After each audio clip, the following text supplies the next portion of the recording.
Good evening students. Last video तक हमने पढ़ा था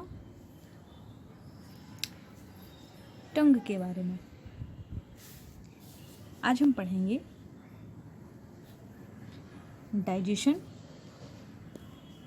इसके अंतर्गत to convert food into usable form.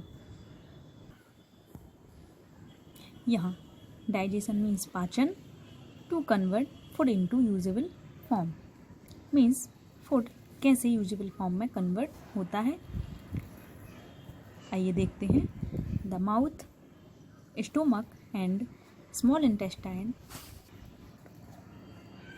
Are involved in the process of digestion means मुंह, स्टोमक और छोटी आंत इस प्रोसेस में इन्वॉल्व होती है। सबसे पहले हम पढ़ेंगे माउथ के बारे में।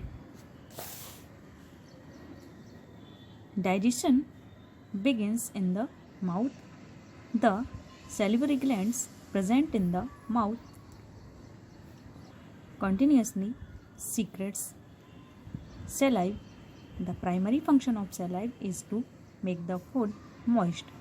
The saliva also contains digestive enzyme that break down starch present in the food to sugar.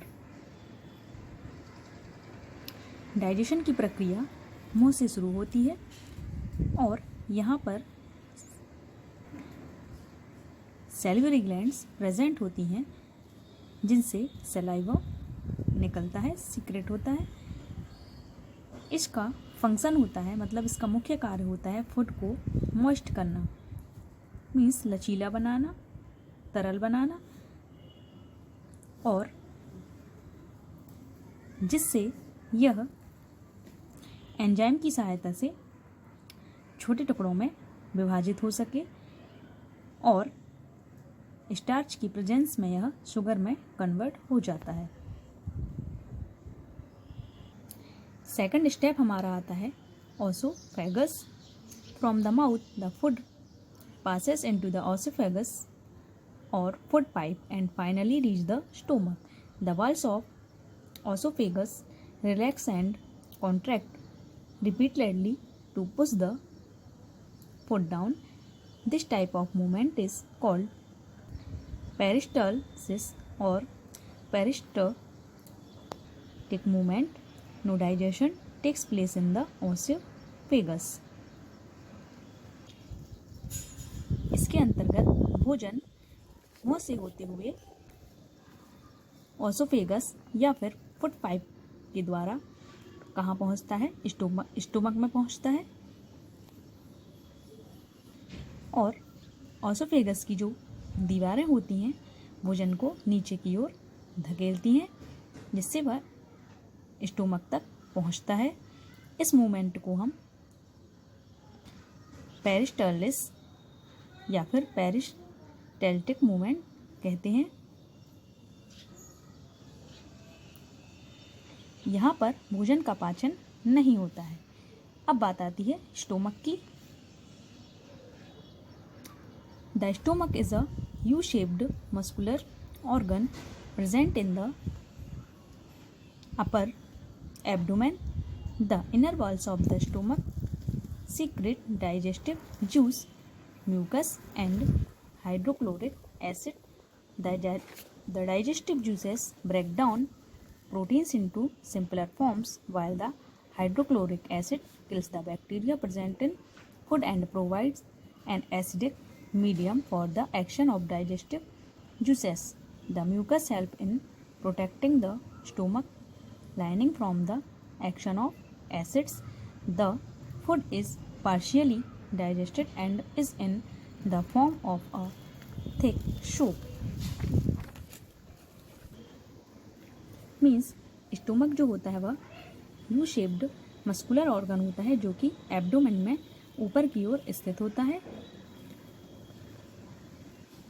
इसकी भीतरी दीवार से डाइजेस्टिव जूस निकलते हैं जो म्यूकस और हाइड्रोक्लोरिक एसिड होते हैं। इन डाइजेस्टिव जूस की सहायता से भोजन है प्रोटीन और के रूप में परिवर्तित होते जाते हैं और हाइड्रोक्लोरिक जो एसिड होता है वह भोजन में उपस्थित बैक्टीरिया को खत्म कर देता है और एसिडिक मीडियम के माध्यम से डाइजेस्टिव जूस जो कि भोजन का पाचन करता है और म्यूकस जो होता है वह भी स्टोमक के प्रोटेक्ट में काम करता है और इसके द्वारा भोजन जो है एक थिक सूप के रूप में परिवर्तित हो जाता है। अब हम बात करते हैं स्मॉल इंटेस्टाइन की, मीन्स छोटी आंत। The partially digestive food goes into a highly coiled about 7.5 meter long tube called the small intestine. The inner walls of the small intestine secrete intestinal juices that complete the digestion of various components of food. It also receives secretions from the liver and pancreas, the largest gland in the body. The liver secretes bile juice that is stored in the gallbladder until needed. Bile helps to break down fats. The pancreas secretes pancreatic juice and break down carbohydrates, fats and proteins into simpler forms. Digestion is complete in the small intestine. Means stomach के बाद जो जितना भी food जो बचता है वह कहाँ जाता है? स्मॉल इंटेस्टाइन में जाता है।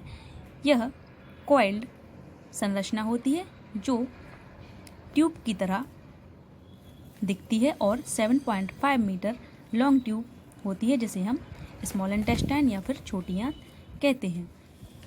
इसकी भीतरी दीवार से इंटेस्टाइनल जूस निकलता है जो कि डाइजेशन में सहायता करता है और लिवर से पैंक्रियास से भी जो जूस निकलते हैं वो भी भोजन की पाचन में सहायता करते हैं। हमारी बॉडी की जो लार्जेस्ट ग्लैंड होती है वह और लिवर से बाइल जूस सीक्रेट होता है जो कि गैल ब्लैडर में स्टोर होता है और भोजन को तोड़ने में सहायता करता है जिससे यह फैट्स के रूप में परिवर्तित होता जाता है। पैंक्रियास से पैंक्रियाटिक जूस निकलता है जो कि भोजन को कार्बोहाइड्रेट, फैट और प्रोटीन में कन्वर्ट करता जाता है और स्मॉल इंटेस्टाइन में ही डाइजेशन की क्रिया कंप्लीट होती है। इसके आगे हम पढ़ेंगे अब एब्जॉर्प्शन। नेक्स्ट वीडियो में हम इसके बारे में एब्जॉर्प्शन के बारे में हम अध्ययन करेंगे। Thank you so much.